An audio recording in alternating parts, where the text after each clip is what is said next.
The kitchen knife rested in Evelyn Carter's hand as the first grey light of dawn crept through the cracks of the makeshift shelter. Her back pressed flat against the rotting wood, her daughters huddled behind her like shadows. When the stranger's silhouette filled the doorway, Emily, 7 years old but aged by fear, wrapped her arms around Lucy's small frame. The man's boots crunched on dead leaves. Evelyn raised the knife, her voice barely a whisper but sharp as steel. "Please." "We can't go back." The stranger froze, not at the blade, at the desperation in her eyes, the kind that comes from running from something worse than death. Jack Hawkins had ridden these lands for 20 years, and he knew every tree, every creek, every shadow that belonged. The morning mist clung to the ground like a living thing as his horse picked its way through the dense forest at the edge of his property. He wasn't looking for trouble. He was checking fence lines, the same routine he'd done 1,000 times before. But something was different. The smell hit him first. Smoke, old and faint, like someone had tried to hide a fire. Jack pulled the reins and dismounted, his boots sinking into the soft earth. The ashes were cold when he crouched beside them, but recent enough to matter. Someone had camped here, on his land, in a place where no one should be. He followed the disturbance in the underbrush, broken branches pointing like arrows towards something hidden. The trees grew thicker here, tangled and forgotten, the kind of place you'd only find if you were looking to disappear. And there it was, a structure that shouldn't exist. Boards salvaged from somewhere, tarps held down with rocks, gaps stuffed with moss and mud. A shelter built by someone who knew they couldn't be seen. Jack approached slowly, his heartbeat steady but alert. The door, if you could call it that, was a piece of plywood leaning against the opening. He pushed it aside. The woman inside didn't scream, she didn't run. She stood frozen in the center of the tiny space, a kitchen knife held out in front of her, like a line she dared him to cross. Her clothes hung loose on her frame, dirt smudged across her cheekbones, but her eyes burned with something fiercer than fear. Behind her, 2 small faces peered out from beneath a threadbare blanket. The older girl, maybe 7, had her arms wrapped around a smaller child, positioning herself as a shield. The little one watched him with wide, unblinking eyes that had seen too much. "Please," the woman said, her voice raw but controlled. "We can't go back."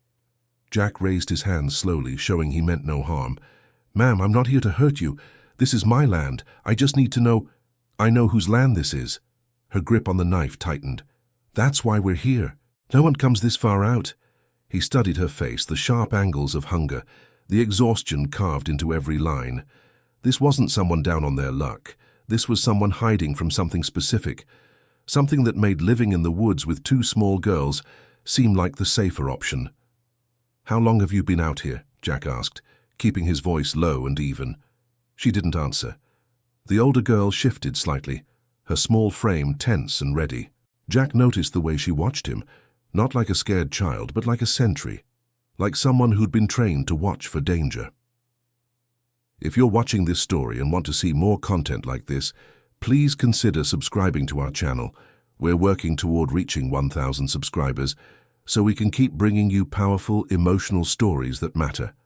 Your support helps us continue creating content that moves you. "My name's Jack Hawkins," he said, taking a small step back to give them space. "I own the farm about 2 miles west of here. I'm not calling anyone. I'm not telling anyone. But you can't stay out here like this. Not with those girls." "We've managed," Evelyn said, though the word felt hollow even as she spoke it. Managed. Jack's eyes moved around the shelter, the thin blanket, the empty cans stacked in the corner, the bucket of creek water that probably wasn't safe to drink. "Ma'am, winter's coming. You know what that means out here." "I know what it means everywhere else too," her voice cracked just slightly. "And we're safer here." Safer. The word hung in the air like a ghost. Jack had been a lot of things in his life. A farmer, a soldier, a man who minded his own business. But he knew the sound of genuine terror when he heard it. This woman wasn't running from poverty. She was running from someone. "What's your name?" he asked gently. She hesitated, her jaw working as if the syllables themselves were dangerous. The older girl looked up at her mother, waiting. Finally, Evelyn spoke, her voice barely above a whisper. "It doesn't matter." "It matters to me," Jack said. "If I'm going to help—" "I didn't ask for help." "No," he agreed. "But you need it." The little one, she couldn't have been more than 4, whispered something to her sister. The older girl shushed her quickly, but not before Jack caught the word. "Hungry." Evelyn's face crumpled for just a second before she forced it back into stone. That one moment told Jack everything he needed to know. She wasn't protecting herself. She was protecting them. "I've got food back at the house," Jack said. "Hot food, real beds. You don't have to tell me anything, you don't have to stay, just let me help you tonight." Evelyn stared at him, searching his face for the lie, for the trap. But all she saw was a tired man with honest eyes, who looked at her daughters the way her own father used to, with sadness for what they'd lost. "Why?" she asked. "Why would you help us?" Jack was quiet for a long moment, his gaze distant. "Because someone should have helped me once, and no one did." The knife lowered, just an inch. Not dropped, not surrendered, but lowered. "One night," Evelyn whispered, "and then we're gone." Jack nodded slowly, knowing that one night might be all the time he had to figure out what this woman was running from, and whether it was already catching up. The walk to Jack's farmhouse took 20 minutes through terrain that would have broken most people. Evelyn moved like a ghost through the trees, her steps silent and efficient, always positioning herself between her daughters and the stranger who'd found them. Emily walked close behind, her hand gripping Lucy so tight the little girl's fingers had gone pale. They didn't speak. They barely breathed loud enough to hear. Jack led them along the tree line instead of the open path, sensing without being told that visibility was the enemy. When the farmhouse finally came into view, a weathered 2-story structure with peeling white paint and a wraparound porch, Evelyn stopped dead. "Too exposed," she said, her voice flat. Jack turned to look at her, really look at her, and saw what he'd missed in the shadows of the shelter. This woman had been calculating angles and exit routes from the moment he'd appeared. She wasn't just scared, she was trained to survive. "There's a barn," he offered, pointing to a large structure set back from the house. "Can't see it from the road. You'd have privacy." Evelyn's eyes swept the property, the long gravel driveway, the cluster of equipment sheds, the empty chicken coop that hadn't held birds in years. Everything about Jack's farm spoke of a man living alone, working land that had stopped giving back. But it also spoke of isolation, of being forgotten by the world outside. "The barn," she agreed. Inside, the space smelled of old hay and motor oil. Jack cleared a corner near the back wall, pulling down horse blankets that were cleaner than anything Evelyn had touched in months. He set up a small camping stove, the kind that ran on propane, and put water on to boil. "I'll bring food," he said. "You don't have to come inside the house if you don't want to." When he left, Emily finally released Lucy's hand. The little girl immediately curled into a ball on the blankets, her thumb finding her mouth. A habit Evelyn had tried to break but had given up on weeks ago. Some comforts were too necessary to take away. "Mama," Emily whispered, watching the barn door like it might explode inward at any moment. "Is he going to tell?" "I don't know, baby." "What if he does?" Evelyn pulled her daughter close, breathing in the smell of unwashed hair and dirt and fear. "Then we run again." Emily nodded, accepting this truth the way most 7-year-olds accepted bedtime stories. Running was what they did. It was all they'd done for 6 months, ever since the day Evelyn had packed 2 backpacks, taken her daughters out of school early, and driven until the gas ran out and the cash dried up. She'd been a teacher once, a good one. She'd had a classroom with bright posters on the walls, students who called her Mrs. Carter with respect in their voices, a routine that made sense. She'd had a husband who kissed her goodbye every morning and came home every night smelling like diesel and hard work. And then Thomas had seen something he wasn't supposed to see. Evelyn forced the memory down, locking it behind the same iron door in her mind, where she kept everything else that could break her. Grief was a luxury, fear was a distraction. All that mattered was keeping Emily and Lucy alive until what? Until it was safe. Until the people who'd killed Thomas forgot about the wife and daughters he'd left behind. Until the world stopped being exactly what it was. Jack returned with a pot of stew still steaming, real bread wrapped in a kitchen towel, and 3 bottles of water so cold they sweated in the evening air. He set everything down without a word and turned to leave. "Wait," Evelyn said, surprising herself. He stopped, his hand on the barn door. "Why are you helping us?" The question came out harder than she intended. "You don't know us. You don't know what we're running from. We could be dangerous." Jack looked back at her, and for the first time, she saw something other than kindness in his face. She saw recognition, the kind that came from standing in the same darkness. "You're not dangerous," he said quietly. "You're hunted. There's a difference." The word landed like a stone in still water, sending ripples through everything Evelyn had carefully constructed. She'd spent months telling herself they were just being careful, just staying smart, just doing what they had to do. But hunted. That word held a truth she'd been avoiding. "How do you know?" she asked. "Because I've seen that look before." Jack's jaw tightened. "In the mirror." Before Evelyn could respond, Lucy sat up from the blankets, her small voice cutting through the tension like a bell. "Daddy?" The word froze both adults. Emily grabbed her sister's arm, her face going white. "Lucy, no!" But Lucy was staring at Jack with those wide, trusting eyes, the same eyes she'd turned on every man they'd passed in the last 6 months, the gas station attendant, the grocery store clerk, the police officer who'd walked past their hiding spot in a public park. Every time the same word, every time the same desperate hope that somehow, impossibly, Thomas Carter would walk back into their lives. Jack crouched down slowly, bringing himself to Lucy's level. "No, sweetheart. I'm not your daddy. I'm Jack." Lucy's face crumpled, and she turned into Emily's shoulder, silent sobs shaking her tiny frame. Emily held her sister, her own face a mask of stone that no 7-year-old should know how to wear. Evelyn felt something crack inside her chest, something she couldn't afford to let break. She cleared her throat, forcing her voice to stay steady. "She doesn't understand," Evelyn said. "She was only 3 when—" The sentence died, unwilling to form. "When he died," Jack finished for her, his voice gentle. Evelyn's head snapped up. "How did you— You said was, past tense." Jack stood slowly, his eyes never leaving hers. "And you're out here with 2 little girls, hiding in the woods like the law itself is after you. That kind of fear doesn't come from divorce or bad luck. That comes from losing someone in a way that didn't make sense." The silence stretched between them, heavy with unspoken truths.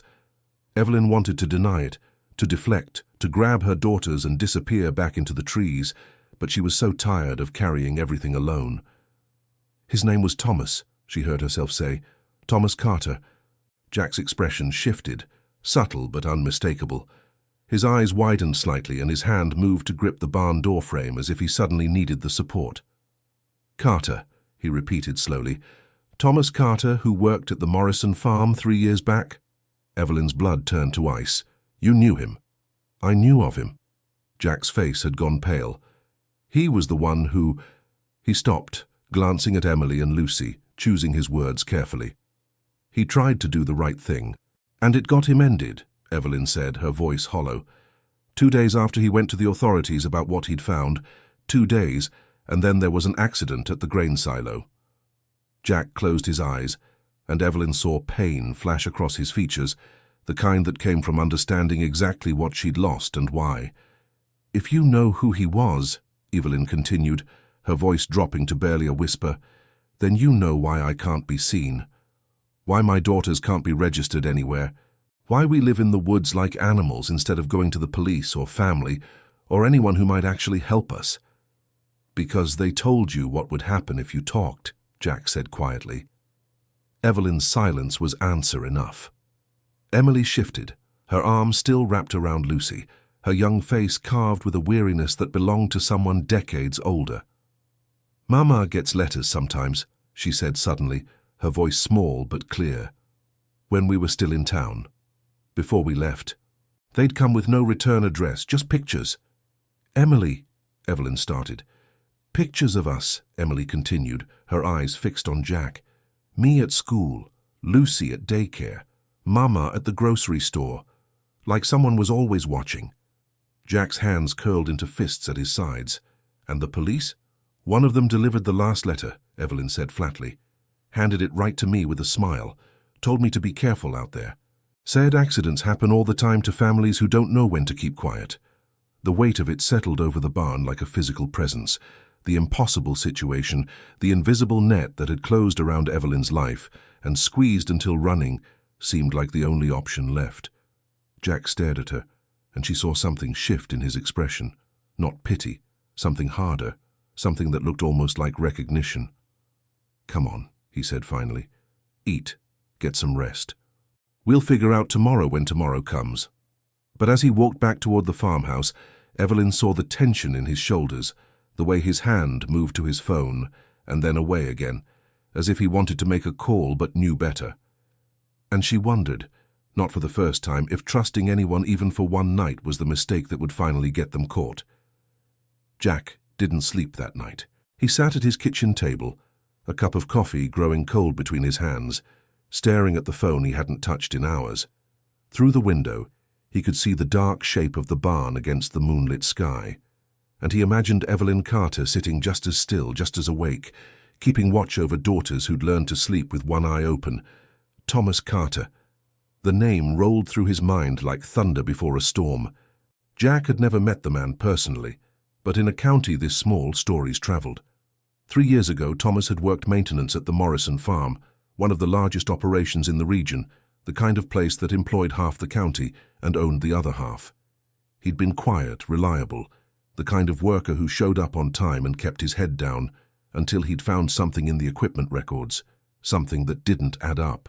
Jack remembered the whispers at the feed store, the careful way people had stopped talking when certain names were mentioned. Thomas had gone to the county inspector with evidence of safety violations, illegal waste disposal, records that had been falsified for years, big enough to shut down operations, big enough to cost millions. And then Thomas Carter had died in a grain silo accident that everyone agreed was tragic but unavoidable. These things happened on farms. Equipment failed. People made mistakes. The funeral had been small. His widow and 2 little girls, a handful of co-workers who'd looked uncomfortable in their Sunday clothes. Jack hadn't attended. He'd been dealing with his own problems at the time, fighting to keep his land after someone had quietly bought up his loans and called them due. He'd learned the hard way that asking the wrong questions in this county came with a price. He'd lost half his farm. Thomas Carter had lost everything. Jack pushed back from the table and walked to the window. The barn was dark, but he knew they were in there, huddled together like rabbits in a den, waiting for the world to show its teeth again. He made a decision. Morning came with frost on the ground and mist rising from the fields like ghosts. Jack brought breakfast to the barn, eggs, toast, fresh milk, and found Evelyn already awake, her daughters still sleeping beneath the pile of horse blankets. She'd positioned herself by the door, that same kitchen knife resting within easy reach. You didn't have to do this, she said, accepting the food with hands that shook slightly from cold or exhaustion or both. I know. Jack set down a thermos of hot coffee, but I'm going to anyway. They ate in silence while Emily and Lucy slept. Jack noticed the way Evelyn forced herself to eat slowly, to save some for the girls, even though her body screamed for more. How long had it been since she'd had a real meal? How many times had she gone hungry so her daughters could eat? I need to ask you something, Jack said finally, and I need you to tell me the truth. Evelyn's back straightened, her defenses rising like walls. About what? Your last name. He watched her face carefully. You said Thomas Carter. Is that? That's my married name. Yes. Jack nodded slowly. So you're her, the widow everyone stopped talking about 6 months ago. The teacher who disappeared with her kids right after the school year ended. Evelyn's face drained of color. How do you? Because I've been paying attention. Jack leaned forward, his voice low and urgent. Because I know what it looks like when someone gets erased from a small town. When their house goes up for sale and nobody asks questions. when their name stops appearing in the church bulletin and everyone pretends they never existed in the first place. Then you know why I ran, Evelyn whispered. I know why you had to. Jack's expression hardened. What I don't know is how long you think you can keep doing this, living in the woods, moving every few weeks, watching your daughters forget what normal looks like. Evelyn's jaw tightened. As long as it takes to keep them alive. And what happens when winter really hits? When Lucy gets sick and you can't take her to a hospital because you can't use your real name? When Emily stops talking altogether because she's been scared silent? Jack's voice rose slightly, then caught himself. Evelyn, you're surviving, but they're not living. They're breathing, Evelyn shot back, her eyes blazing. That's more than their father got. The words hung in the air like smoke. Behind them, Lucy stirred in her sleep, making a small sound that might have been a word or might have been nothing at all. Emily's eyes opened, immediately alert, scanning for danger. Jack lowered his voice. I'm not trying to hurt you. I'm trying to help you understand that you can't run forever. Eventually something has to give. Not yet, Evelyn said firmly. Not until... Until what? Jack pressed. Until they forget what happened. Until whoever killed Thomas decides you're not worth chasing anymore. Evelyn, people like that don't forget. They don't get bored. They just get patient. Evelyn stood abruptly, the movement sharp and defensive. You don't know what you're talking about. You don't know what they're capable of. Yes, I do. Jack's voice cut through her words like a blade. Because they did it to me, too. The confession stopped Evelyn mid-sentence. She stared at him, really seeing him for the first time. The weariness in his eyes, the way his hands carried old scars, the tension that lived in his shoulders like a permanent weight. 5 years ago, Jack continued, I testified against a man who'd been stealing cattle from farms across 3 counties. Not just a few head here and there, organized theft, falsified papers, the whole operation. I thought I was doing the right thing. I thought the law would protect me. What happened? Evelyn asked, though part of her already knew. They burned my hay barn, shot my dogs, bought up my loans from the bank, and called them due in 30 days. By the time the trial came around, half my witnesses had disappeared, and the other half suddenly couldn't remember what they'd seen. Jack's voice was flat, emotionless, like he was reciting facts from someone else's life. The man walked. I lost 200 acres, my reputation, and any faith I had left in justice.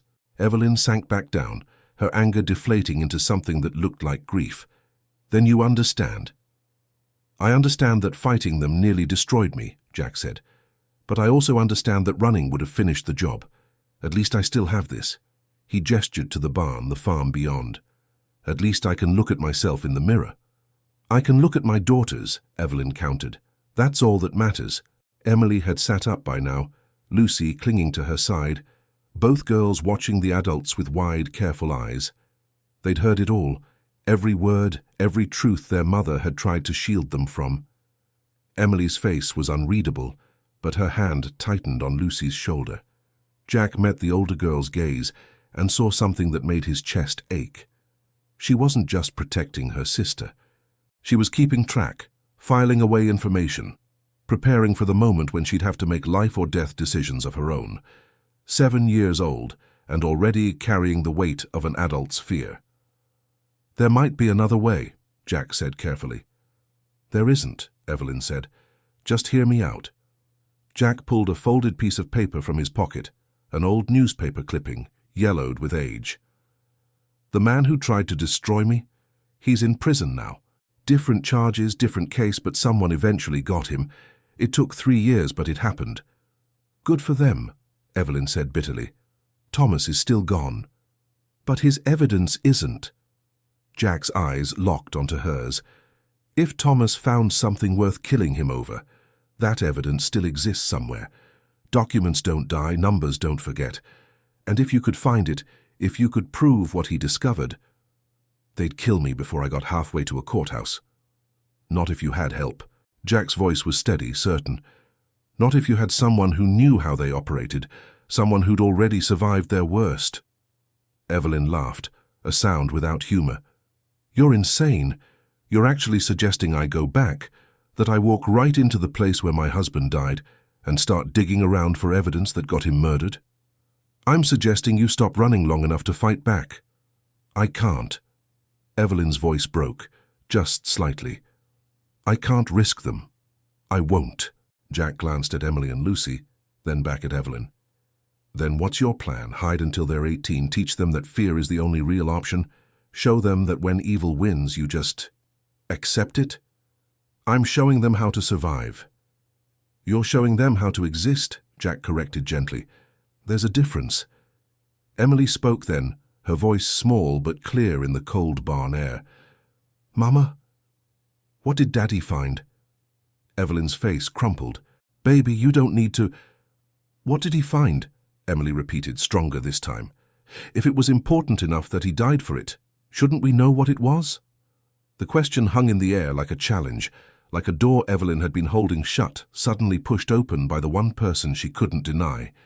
She looked at her daughter, really looked at her, and saw not the child she wanted to protect, but the person Emily was becoming. Strong, stubborn, unwilling to live in fear without understanding why. He found proof, Evelyn said finally, her voice barely above a whisper, that people were dying, workers who got sick and were told it was their own fault, equipment that failed because someone cut corners on maintenance, safety violations that should have shut the whole operation down years ago. How many people? Jack asked. Enough. Evelyn's eyes were distant, seeing something the rest of them couldn't. Enough that covering it up was cheaper than fixing it, enough that Thomas couldn't stay quiet. Lucy whispered something to Emily, too soft for the adults to hear. Emily hugged her sister tighter and looked up at her mother with eyes that had seen too much but still held hope. Then maybe Daddy was right, Emily said. Maybe some things are worth fighting for. Evelyn stared at her daughter, this fierce little person who should have been worried about homework and playground games, not justice and survival. And for the first time since Thomas died, she let herself consider the impossible. What if running wasn't enough? What if surviving wasn't the same as living? What if her daughters deserved more than a life spent looking over their shoulders, waiting for the past to catch up? I don't know how, Evelyn admitted, her voice cracking. I don't know where to start. Jack stood, extending his hand like an offer and a promise. Then let me help you figure it out. Evelyn stared at his outstretched hand, seeing in it everything she'd been running from. Trust, hope, the possibility that she wasn't as alone as she'd believed. It terrified her more than any threat ever had. But when she looked at Emily and Lucy, when she saw the question in their eyes, are we going to keep running forever? She knew the answer had to change. She took Jack's hand. The decision to stop running didn't come with relief. It came with a heaviness that settled into Evelyn's bones like winter frost. That night, after the girls had finally fallen asleep, real sleep, not the half-conscious vigilance they'd maintained for months, she sat with Jack in the barn's upper loft, far enough away that their voices wouldn't carry. I need you to understand something, Evelyn said, staring at her hands. What I'm about to tell you, the girls can never know. Not all of it. Not until they're older. Maybe not ever. Jack nodded, waiting.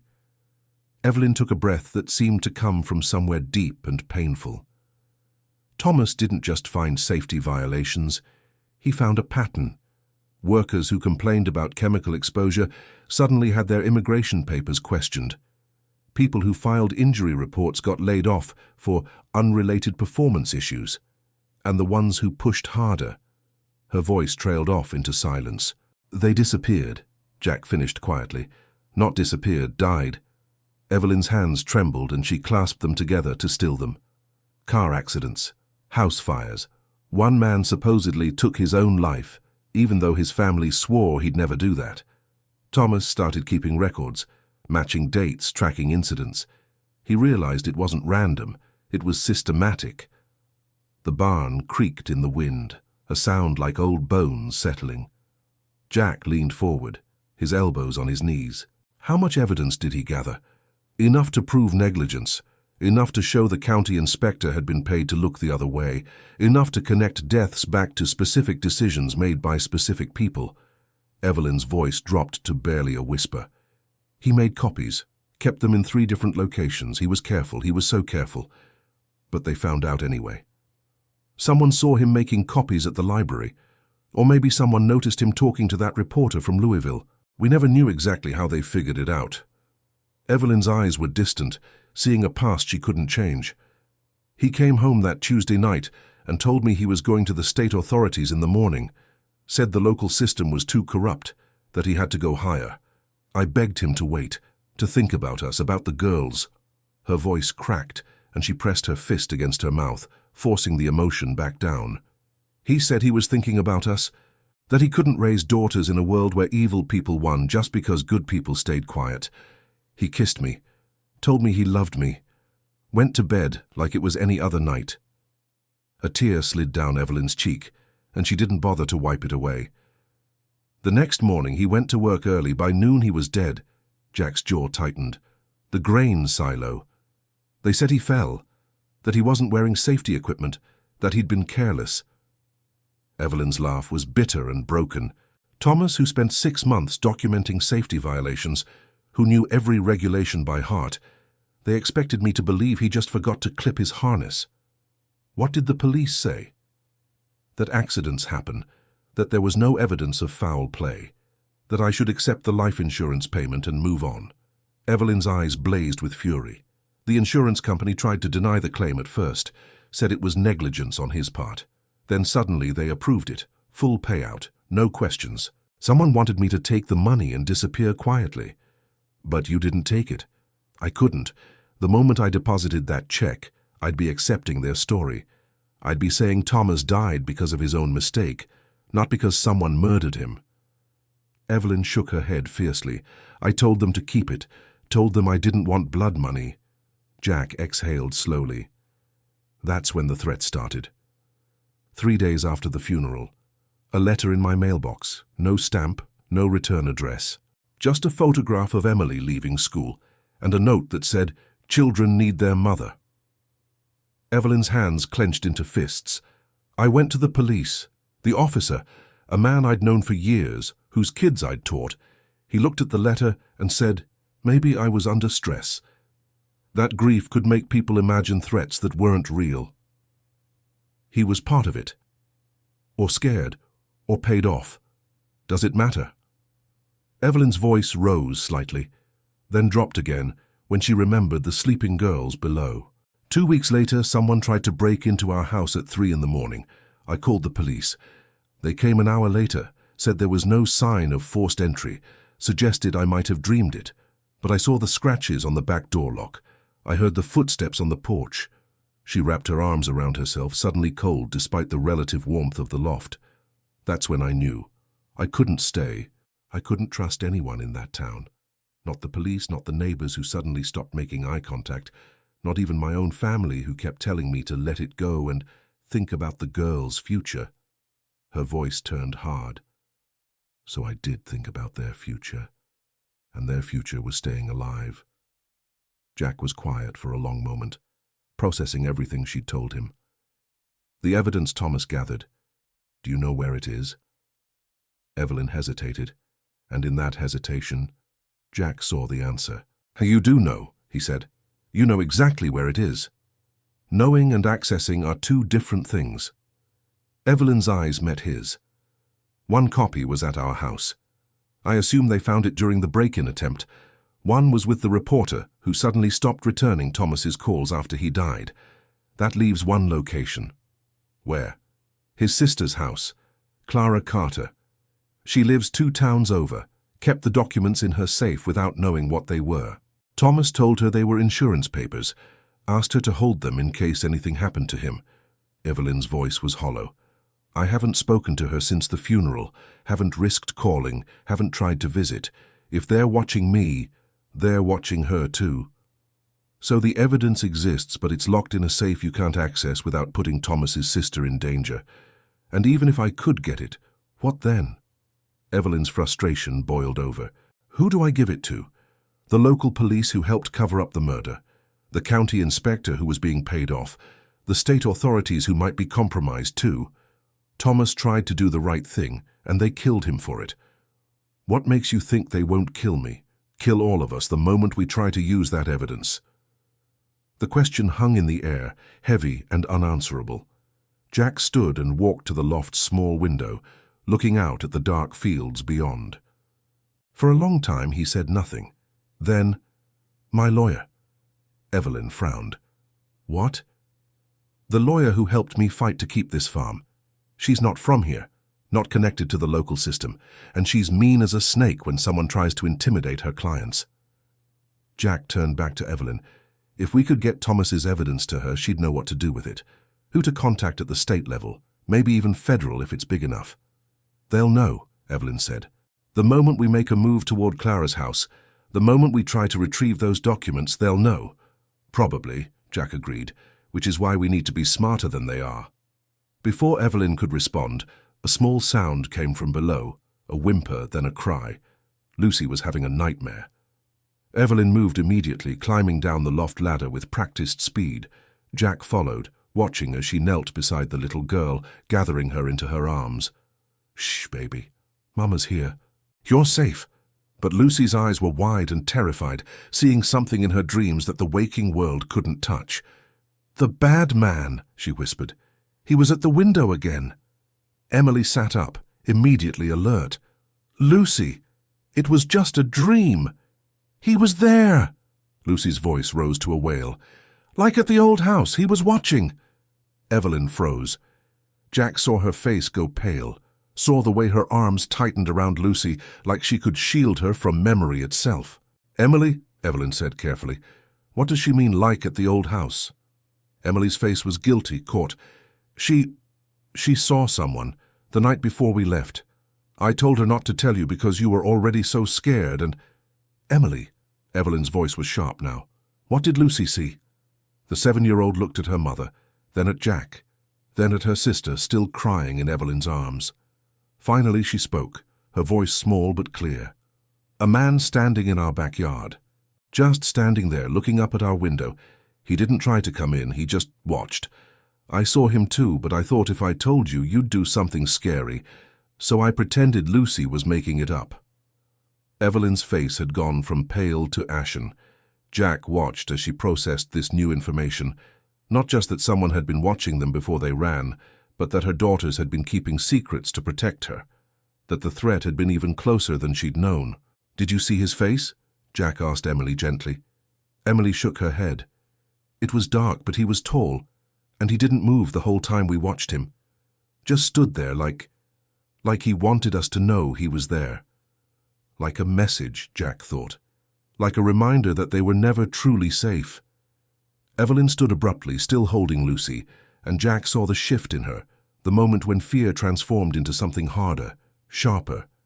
Something that looked almost like rage. "That's it," she said, her voice low and dangerous. "I'm done running. I'm done letting them terrorize my daughters. I'm done letting Thomas's death mean nothing." "Evelyn." "No." She turned to face Jack, her eyes blazing. "You were right. Surviving isn't the same as living. And teaching my girls to hide forever isn't protecting them, it's just passing on the fear. If there's even a chance we can use Thomas's evidence to stop these people, to make sure no other family goes through what we did, then we have to try." Jack nodded slowly. "It's going to be dangerous." "Everything's dangerous," Evelyn said. "At least this way. We're dangerous back." Emily stood up, positioning herself beside her mother. At 7 years old, with her shoulders squared and her chin raised, she looked like a warrior preparing for battle. "What do we do?" Emily asked. Evelyn looked at her daughter, this fierce, brave child who'd been forced to grow up too fast, and made a decision that terrified her more than any threat ever had. She was going to stop protecting her daughters from the truth. She was going to trust them with it instead. "We get your father's evidence," Evelyn said, "and we make sure everyone knows what he died trying to prove." Lucy had stopped crying, her small face pressed against her mother's shoulder. She didn't fully understand what was happening, but she understood the change in the air, the way fear was transforming into purpose, the way running was becoming standing still. Jack moved toward the barn door, already planning. "We'll need to be careful, smart. They're watching your sister-in-law's place, guaranteed." "Then we don't go to her," Evelyn said. "We make her come to us." Jack turned back, surprised. "How?" Evelyn's smile was cold and calculating, the expression of someone who'd been backed into a corner and finally decided to bite back. Thomas wasn't the only one who knew how to plan ahead. The plan came together over 3 days of careful preparation, whispered conversations, and the kind of meticulous attention to detail that Thomas Carter would have been proud of. Evelyn had learned more from her husband than she'd realized, not just how to document evidence, but how to think like someone who understood that small mistakes could cost everything. Jack made the first call from a burner phone purchased 2 towns away. Clara Carter answered on the 3rd ring, her voice cautious and worn. "Clara, it's Jack Hawkins. I knew your brother, Thomas." A long pause. Then, "I remember you, from the funeral. I need you to listen carefully. Don't say Evelyn's name. Don't confirm anything, just listen." Jack's voice was steady, measured.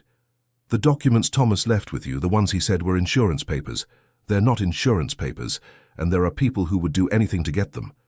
He heard Clara's sharp intake of breath, the sound of a chair scraping against the floor. "There's a diner off Route 44, halfway between your town and mine. Blue Moon Diner. Tomorrow at 2 in the afternoon, come alone. Bring the documents. If you see anyone following you, if anything feels wrong, turn around and go home. Do you understand?" "Is she—" Clara started, then caught herself. "Is everyone safe?" "For now," Jack said. "But that depends on tomorrow." He hung up before she could ask anything else. The Blue Moon Diner was perfect. Public enough to feel safe, remote enough to spot anyone watching. Jack arrived first, taking a booth by the window with clear sight lines to the parking lot and the road beyond. Evelyn waited in his truck with the girls, parked behind the building where they couldn't be seen from the street. Emily had insisted on coming. "If we're doing this, we're doing it together," she'd said, with a conviction that made her sound decades older than 7. Lucy sat quietly in her lap, clutching a worn stuffed rabbit that had somehow survived 6 months of running. At 1:58 p.m., a silver sedan pulled into the parking lot. Clara Carter emerged, her movements stiff with tension. She was alone. No cars had followed her on the highway. Jack had been watching. He sent Evelyn a text. "Clear." 5 minutes later, Evelyn walked through the diner's back entrance, moving quickly to Jack's booth. Clara saw her and stood so fast she nearly knocked over her coffee cup. The 2 women stared at each other across 3 feet of distance that felt like miles. "Evelyn," Clara breathed, her eyes filling with tears. "We thought—" "Everyone thought—" "I know what everyone thought." Evelyn's voice was controlled, but Jack could see the emotion threatening to break through. "That's what kept us alive." Clara's gaze moved past her sister-in-law to the window, where she could just make out 2 small shapes in the truck outside. Her hand flew to her mouth. "The girls, oh God, the girls, are alive because I ran," Evelyn said firmly, "but I can't keep running, not anymore." They sat, and Clara pulled an envelope from her purse with shaking hands. "I didn't know.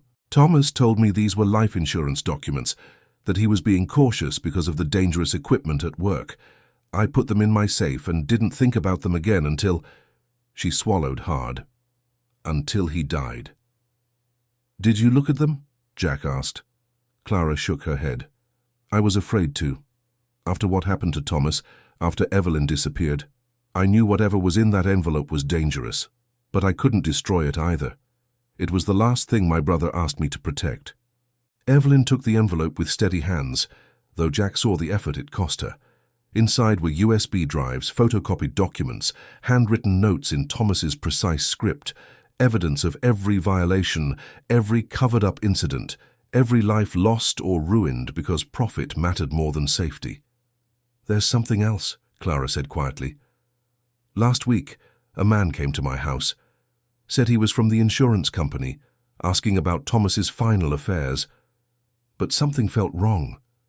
He asked too many questions about whether Thomas had left any work materials at home, whether I'd found anything unusual in his belongings." "What did you tell him?" Evelyn asked. "Nothing. Said I'd donated everything to charity months ago." Clara's voice hardened. "But he didn't believe me. I've seen the same car drive past my house 3 times since then, different times of day, but always the same dark sedan." Jack and Evelyn exchanged glances. They were running out of time. "We need to move fast," Jack said. "My lawyer's office is in Louisville, 2 hours from here. If we can get there before close of business, they'll be watching the highways, Evelyn interrupted. The moment we head toward Louisville, they'll know. Then we don't take the highways, Jack said. Back roads, farm routes, it'll take longer, but... A dark sedan pulled into the parking lot. All three adults froze. The car parked at the far end, engine idling. The driver didn't get out. Just sat there, watching the diner through tinted windows. Before we continue with this crucial moment, I want to ask for your help. We're working hard to bring you powerful stories like Evelyn's, and we're so close to reaching 1,000 subscribers. If this story has moved you, please consider subscribing to our channel. Your support helps us keep creating content that matters, stories that inspire and make you feel. Thank you for being part of this journey with us. Back door, Jack said quietly. Now. They moved quickly but without panic. 3 people getting up from a booth, nothing unusual. Clara left cash on the table. They walked toward the restrooms, then slipped through the kitchen exit where Jack's truck waited. Evelyn ran to the passenger door, yanking it open. Girls, get down, stay down. Emily immediately pulled Lucy to the floor, covering her sister's body with her own. The movement was practiced, instinctive. They'd done this before. Jack started the engine as Clara dove into the back seat. He pulled out slowly, taking the service road behind the diner that connected to a network of farm paths most people had forgotten existed. In the rearview mirror, he saw the dark sedan pull forward, hesitate, then follow. "They're coming," Clara whispered. "I know." Jack's hands were steady on the wheel. "Hold on." What followed was a chase that belonged more to desperation than action films.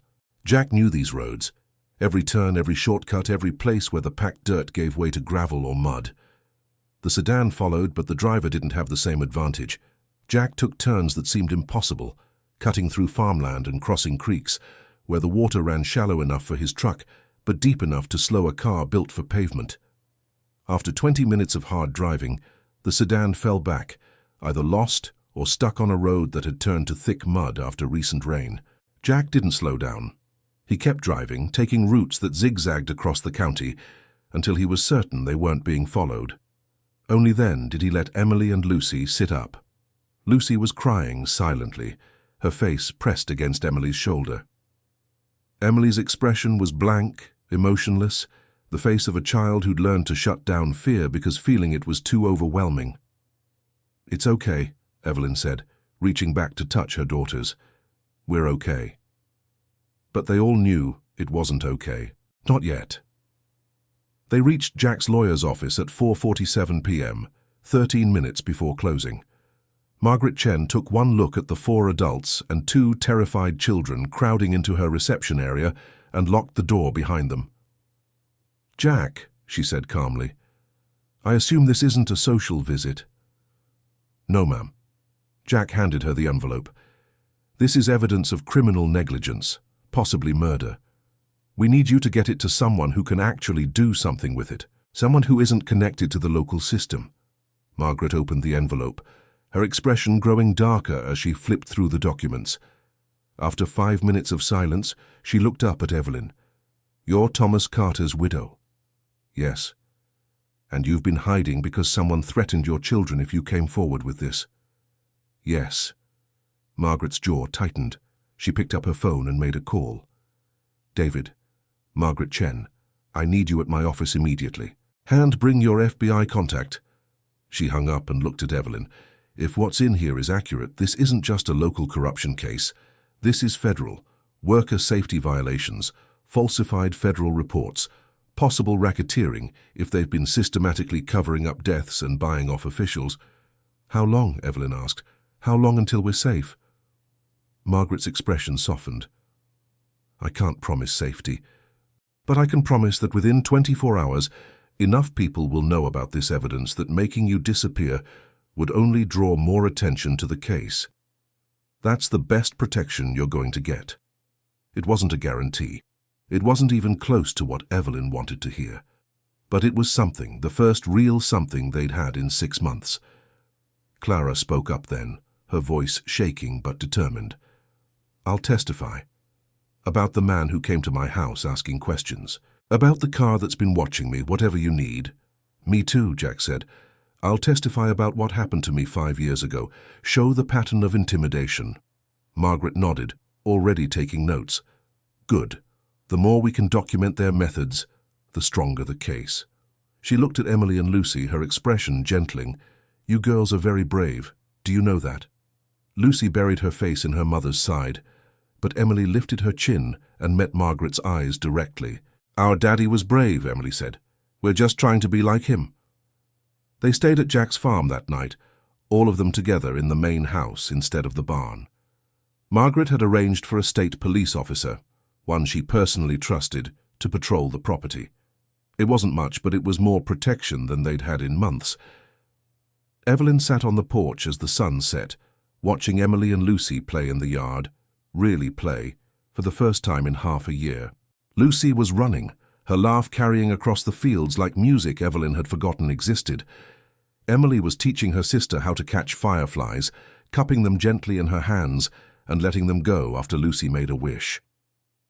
Jack came out and sat beside her, 2 mugs of coffee in his hands. "You did it," he said quietly. "You stopped running." "We did it," Evelyn corrected. "I couldn't have done this alone." They sat in comfortable silence, watching the girls. After a while, Clara joined them, wrapping a blanket around her shoulders against the evening chill. "What happens now?" Clara asked. "Now we wait," Evelyn said, "and hope that doing the right thing doesn't get us killed." "Thomas would be proud of you," Clara said softly. "He always said you were stronger than you knew." Evelyn's eyes filled with tears, but for the first time, they weren't tears of fear or grief. They were something else, something that felt almost like hope. "I was so angry at him," Evelyn admitted. "For months after he died, I was furious that he'd chosen the truth over us, that he'd risked everything for people he didn't even know, instead of just keeping his head down and keeping us safe." "And now?" Jack asked. "Now I understand." Evelyn watched as Lucy fell and Emily helped her up, brushing grass from her sister's knees. "He wasn't choosing the truth over us. He was choosing the kind of world he wanted us to live in. A world where speaking up matters more than staying silent, where protecting others is worth the risk." She wiped her eyes and stood, her voice stronger now. "I'm done being afraid. I'm done teaching my daughters that hiding is the same as living. Whatever happens next, we face it together. As a family, the way Thomas would have wanted." Clara stood too, putting her arm around her sister-in-law. "Then we face it together."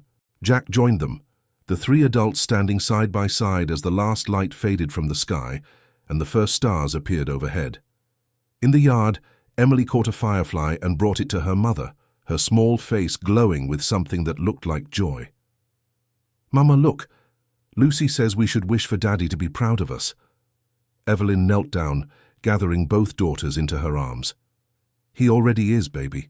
He always was."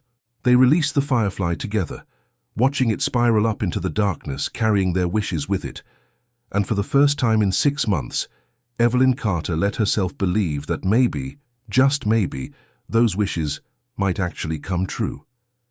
The evidence Thomas Carter died protecting would eventually lead to 17 arrests, including 3 county officials, 2 police officers, and the owner of Morrison Farms. The investigation would uncover 8 additional deaths that had been covered up, 47 serious injuries that were never properly reported, and a pattern of corruption that reached higher than anyone had initially suspected. But that night, none of them knew what was coming. They only knew that they'd stopped running, that they'd chosen to fight back, that they'd decided some truths were worth the risk. Evelyn Carter had hidden in the woods to keep her daughters alive. But in the end it was the truth, dangerous, terrifying, unavoidable, that finally set them free.